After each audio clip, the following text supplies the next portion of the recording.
Со дня спасения Николаем Эверстовым 8-летнего ребенка из реки Лена прошло 15 лет.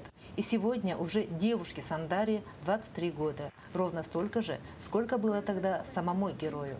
Но до сих пор Николай Эверстов до мельчайших подробностей помнит тот страшный и одновременно счастливый день. И я даже не знаю, сколько раз я сделал это. Может 10, может 20. И всегда у меня было постоянно еще раз, еще один раз. Я знал, что там ребенок. Не мог я его оставить там. И в последний момент я уже не мог держать воздуха и хотел оттолкнуться. И как раз я поймал ее за руку, получается, потянул к себе, увидел то, что это ребенок, и сразу же оттолкнулся. В Хандыке Николай Эверстов 8-й год трудится начальником лицензионно-разрешительной работы по Момскому, Абиконскому и Тампонскому районам Росгвардии. Супруга Валентина воспитывает 2 детей.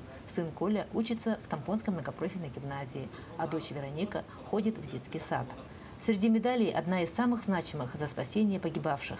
Николай Дмитриевич этой государственной награды был удостоен в 2010 году указом президента Российской Федерации. У нас в школе работает проект «Герои среди нас». И в рамках этого проекта к нам на урок мужества мы приглашали Николая Эверстова.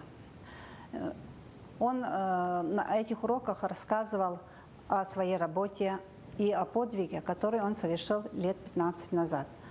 Безусловно, такие истории нужны, потому что такие человеческие качества, проявленные такими людьми, как Николай Эверстов, воспитывает в детях гордость и восхищение их бесстрашием и мужество. Несмотря на занятость, Николай Дмитриевич выкраивает время для встреч со школьниками, принимает участие на уроках мужества, военно-полевых сборах. Для него это возможность передавать свой опыт и знания, а для ребят пообщаться с настоящим человеком. Ведь герои существуют не только на страницах учебников истории, но и живут рядом с нами. Мария Винокурова, Хандыга, Тампонский район.